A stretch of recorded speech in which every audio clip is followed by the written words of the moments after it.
The US government asked me to be a spy. So a couple of years ago, I was breaking a world record for the youngest person to travel to every country in the world.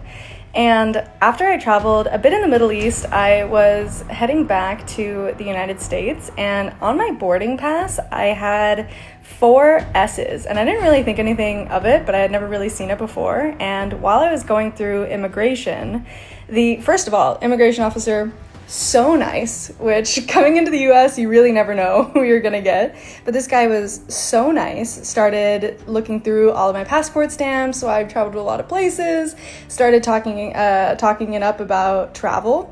Totally normal conversation, but he's like, okay, we're actually gonna head over to this other room.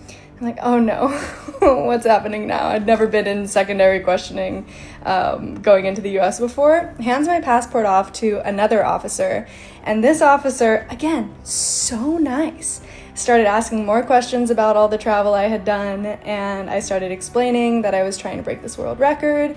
And again, super supportive, really friendly. It's like, oh, do you have luggage? I'm like, yeah. So he escorts me downstairs and gets my baggage off of the carousel.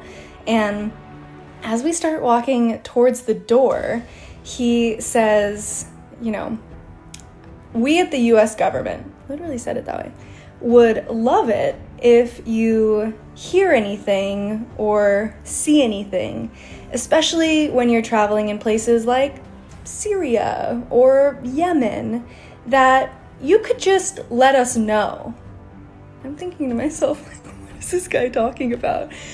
And he said, if you're comfortable with it, I would love to get your contact information so that we can discuss this further. I'm like, sure, man, here's my phone number. Let me know. I was just so curious to see where that would lead. And ultimately, I never ended up hearing back from anyone about that. It was still one of the strangest interactions I've ever had at an airport. And honestly, I feel like the idea of a travel influencer being any type of a spy for the government is just a terrible idea. Literally the least discreet people on the planet. But I do feel like it could make for the plot of a really funny movie. But I don't know. It was a very strange interaction.